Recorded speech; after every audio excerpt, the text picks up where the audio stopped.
यशोमती मैया के नंद लाला। तुम दोनों चलो, आओ बैठ जाओ। जशोदा जी बता तो दो, सवेरे सवेरे क्यों बुलाया है हम सबको? रुको, इतनी शीघ्रता क्या है? पहले इन बालकों को कुछ खिलाने तो दो। अभी खेलने निकलेंगे ना, पूरी दोपहरी दिखाई ना देंगे।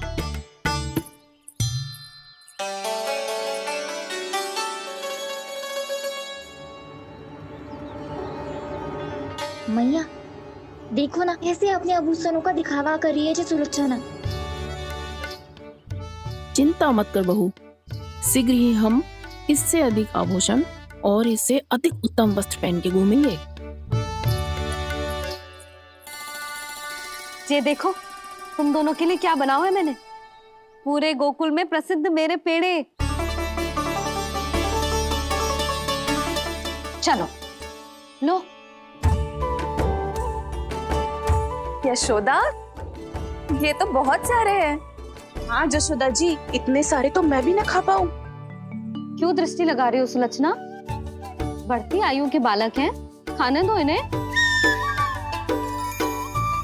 तुम सब कछु मत सुनना, जी भर के खाओ। देखा ना?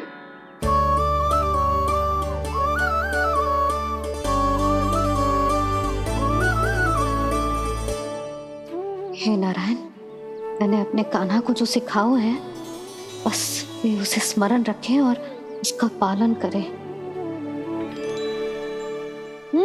ले और ले। ले ले।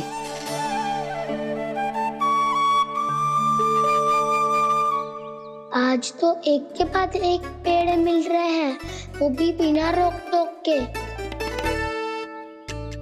मैया दो के बाद तीसरी मिठाई बड़ी कठिनाई से खाने देती है, पर आज सादा लाड पेड़ों के माध्यम से जिता रही है।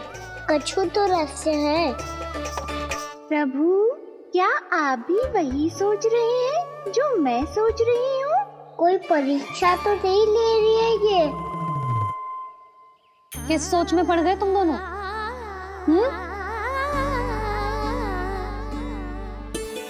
खाओ ना। जब तक पेट और मन दोनों ना भर जाए, तब तक खाओ।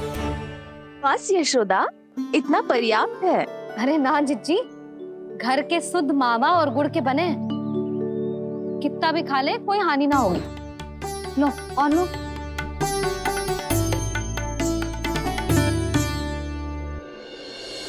प्रभु, परीक्षा ही है ये तो खाए जा रहा है। कहीं मेरी दी हुई सीख फूल तो ना खाओ, सारा खेल बिगड़ जाएगा। सदैव स्मरण रखियो लल्ला, लोग बहुत भयानक होते हैं, बहुत भयंकर। जो एक बार हमारे मन में प्रवेश करके हमें भीतर से ही जकड़ लेते हैं, इसके कारण हम अधिक से अधिक और अधिक से अधिक पाने की इच्छा करने लगते हैं। क्या हुआ कान्हा, रुक क्यों गए?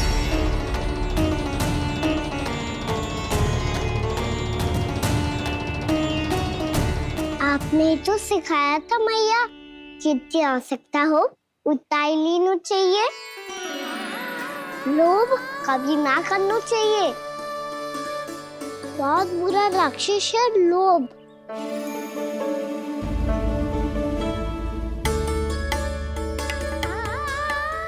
बुरा और खाने में कोई बुराई ना है कान्हा, ले ले।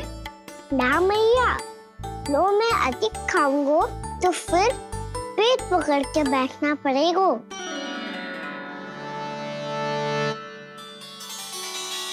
हाँ, मेरा भी पेट भर गया। कान्हा सही कह रहा है छोटी माँ, लोग बहुत भयानक राक्षस है। जो भी लोग के चक्कर में पड़ेगो वो बहुत बुरा फंसेगो। अच्छा जाओ, जाके खेलो तुम दोनों। मैया, ये पेड़ अपने सखाओं के लिए भी ले जाऊं मैं? हाँ लल्ला, ले जा अवश्य।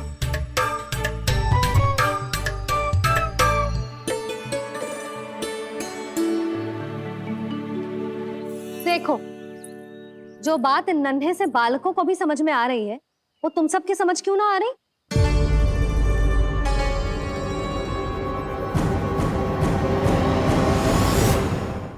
क्या समझाना चाहती हो जशोदा जी? तनिक खुल के बोलो। जब बसंता खाने के बाद भी हलवा खाने का हट कर तो है, तो उसे मना क्यों करती है? इसीलिए ना, ताकि स्वाद के लोभ में उसका स्वास्थ्य ना बिगड़ जाए।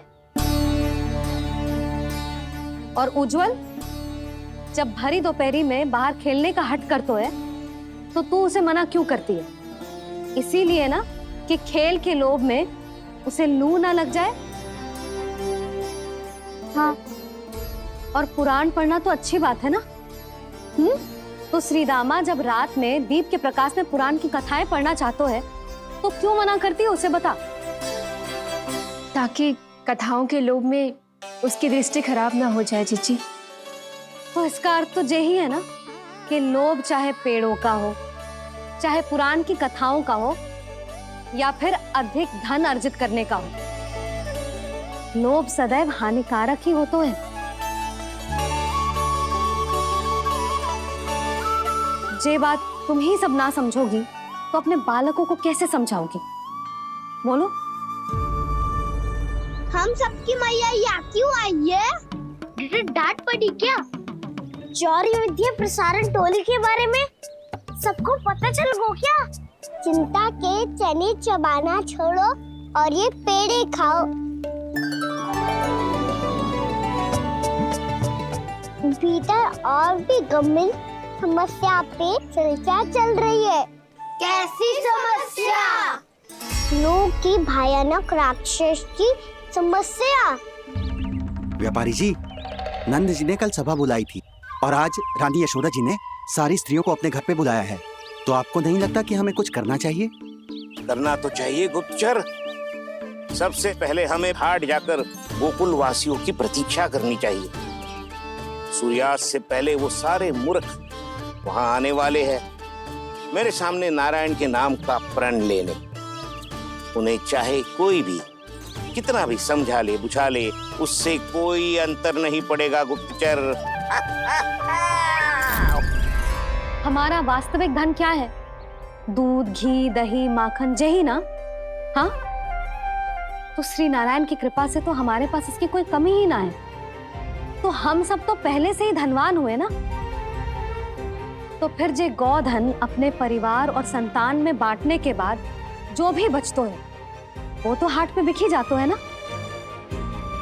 तो फिर मथुरा के किसी अपरिचित व्यापारी के साथ माथा फोड़ने की क्या आवश्यकता है? जशोदा जी, हम आपकी और नंदराज की चिंता समझते, पर इसकी कोई आवश्यकता ना है। कुछ उल्टा सीधा नहीं करेंगे हम। विश्वास रखो जशोदा, हम जो कुछ करेंगे समझदारी से करेंगे। लोभ में आके कोई निर्णय नहीं लेंगे हम लोग, है ना? हाँ। अच्छा, अब चलती हूँ। बुलावे की सूचना पाके सब कार्य ऐसे ही छोड़कर आ गई थी।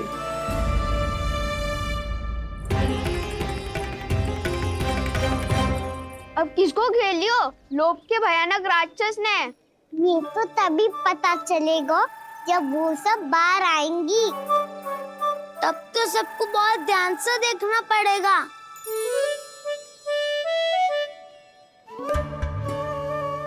देखना तो पड़ेगा दाऊ, तभी तो पता चलेगा माखन चुराने किसके यहाँ जाना है। नाना,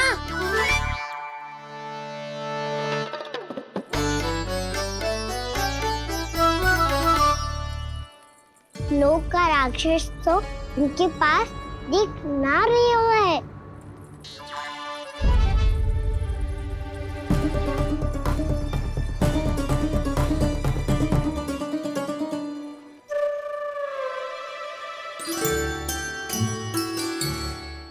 नारायण का बहुत बहुत धन्यवाद। कान्हा, मेरी मैया को घेर रहे है क्या उस राक्षस ने?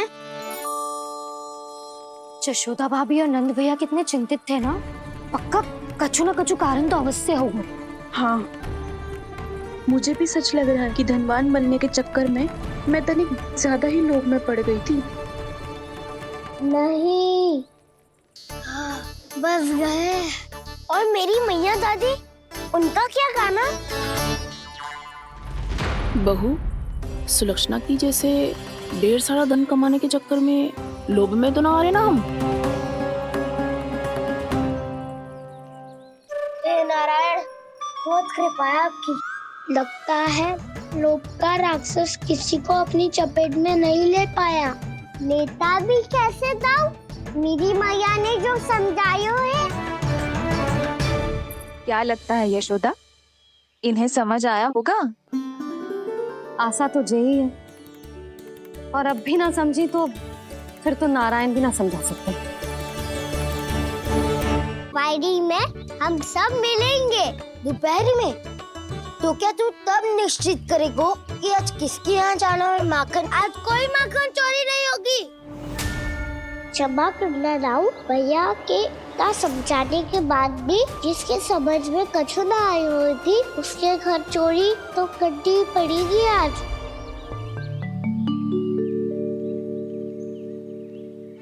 व्यापारी जी, सारी स्त्रियां एक साथ यहीं आ रही हैं। मेरे चक्रव्यूह में फंसने की इतनी शीघ्रता कि संध्या तक भी नहीं रुक पाई।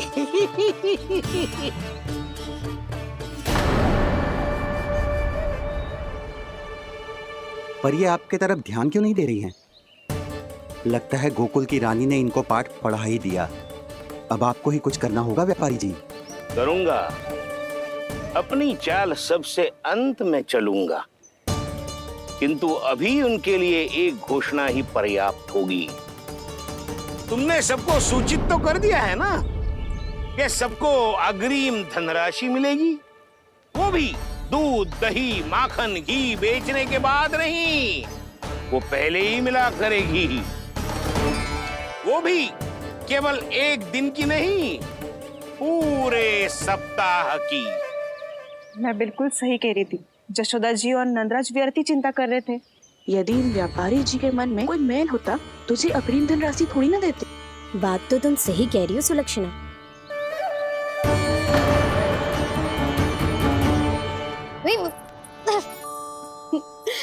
कितनी शरारत करते है तू? काजल लगाने दे मुझे। भैया पहले मुकुट लगाओ ना।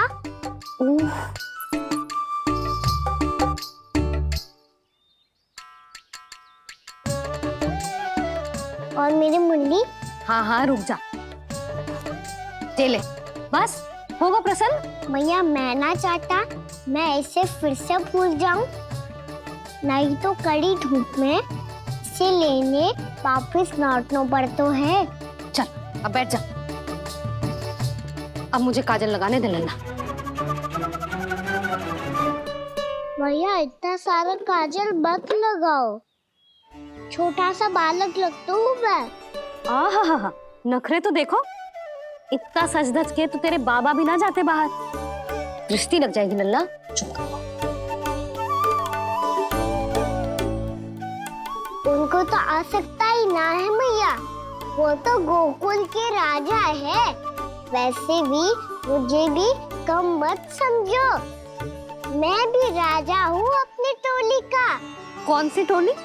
अपनी। ये क्या कर रहे हैं प्रभु? बता, कौन सी टोली? बालकों की टोली मैया, मारी खीर वाली टोली का।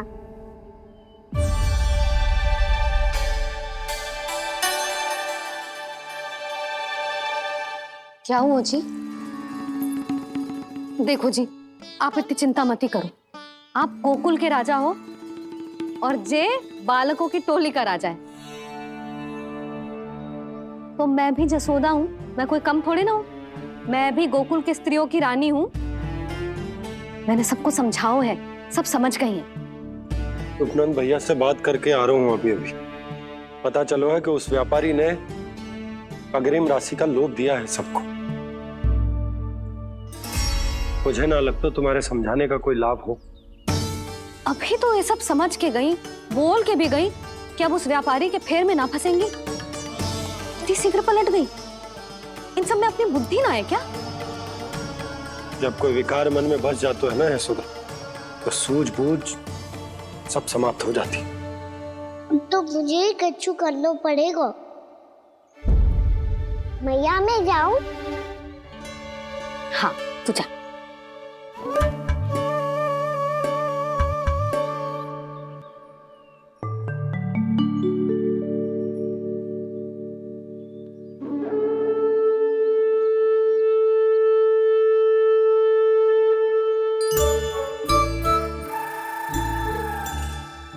बहुत बड़ी समस्या हो गई है सखाओ। कैसी समस्या? लोग का भयानक राक्षस कहीं ना गए हो, वो अभी भी यही है। मुझे पता था, और इसका सबसे अधिक प्रभाव तो मेरी मैया और दादी पर ही हुआ है। तुम सच कह रहे हो उज्जवल? हाँ। अरे कछु ना बलदाऊ, जे बड़ बोला तो ऐसे ही बात करते रहेगा बड़ा चढ़ा के। बड़ा चढ़ा के नहीं बोल रहा हूँ मैं। आज से घर पे दूध दही माखन घी सिर्फ एक बार ही मिलेगा। पर क्यों? ताकि अधिक से अधिक दूध दही माखन घी बचाकर उस व्यापारी को 2 गुना मूल्य पे बेचा जाए। इतने से तो काम ना चलेगा। उस सुलक्षणा से, और मैं तो कहूँ सुलक्षणा से ही क्यों, पूरे गोकुल में सबसे अधिक धनवान बनना है तो और माखन जमा करना पड़ेगा।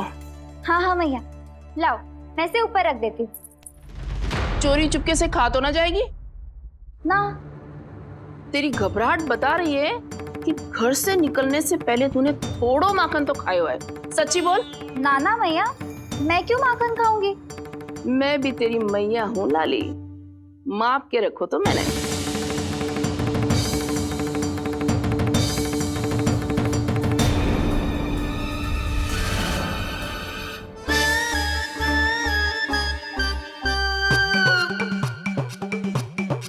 हाय रे, तूने तो सच्ची में माखन खायो है? तनिक भी लज्जा ना आई तुझे? असत्य बोलने से पाप लगता है मैया, और जितनी बार आप माखन नाप रही है उतनी बार डंडी पे लगा माखन आप स्वयं चाट रही है, और दोष मुझ पे दे रही है। वो तो बस मैं इसलिए चाट रही थी कहीं व्यर्थ ना जाए। और तेरी जीभ है कि तीखी मिर्ची। एक तो मैया से बहस करती है और चोरी चुपके स्वयं खा के मैया पे दोष भी धरती है। हे नारायण, कैसी बहू दी है मुझे। जा दूर हो जा मेरे कक्ष से, और माखन के तो आसपास भी दिखने की आवश्यकता ना है। इस चटोरी को तो कोई भरोसा ना है। माखन को तो सुरक्षित स्थान पर रखना पड़ेगा।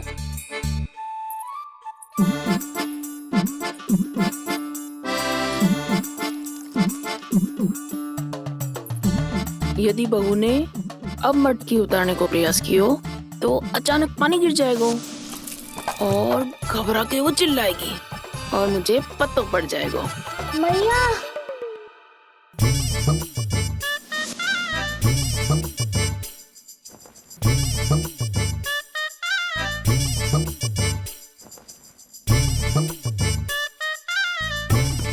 ये माखन तो मैं किसी को छूने भी ना दूंगी, तभी तो बनूंगी धनवान, बहुत धनवान। मैया माखन बेचने कहीं अकेली ना निकल जाए। ये तो पता भी ना चलने देगी कि कितना धन मिलो है। इन्हें अकेली धनवान ना बनने दूंगी मैं भी बनूंगी धनवान, बहुत धनवान। पहले तो जब चाहे तब भरपूर माखन खा सकता था, पर अब दोनों तो ऐसे संभाल के रखती हैं कि जैसे माखन की मटकी ना स्वप्न का कलश हो। मेरे यहाँ भी ऐसा ही हो रहा है। नारायण का बहुत बहुत धन्यवाद। नंद जी और जशोदा जी की बातों में आने से पहले ही सत्य का पता चल गया।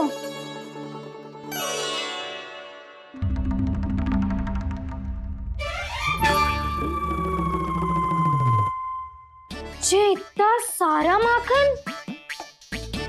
दृष्टि मत लगा, पेट पे पट्टी बांध के रात रात भर भूखा रह के बड़ी कठिनाई से माखन इकट्ठा किया है जे। तो क्या आपने निर्णय ले लियो है कि आप उस व्यापारी को वचन दे दोगी? अरे जब द्वार पे साक्षात लक्ष्मी जी हो तो द्वार बंद ना करते बावली। तू अभी छोटी है, मैं तो कहती हूँ तू भी अपने भविष्य के बारे में अभी से सोचना आरंभ कर दे। कटौती तो मेरे घर पे भी आरंभ हो गई है काना। वो मैया ने कहा है ये दूध चाहिए या दही चाहिए या माखन चाहिए, जो भी चाहिए एक ही बार मिलेगा।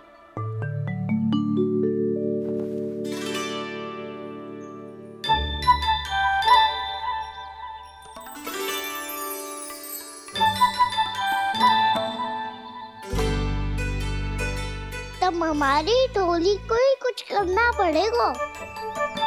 तुम सबको तुम्हारा अधिकार मिले, ये हमारा कर्तव्य है।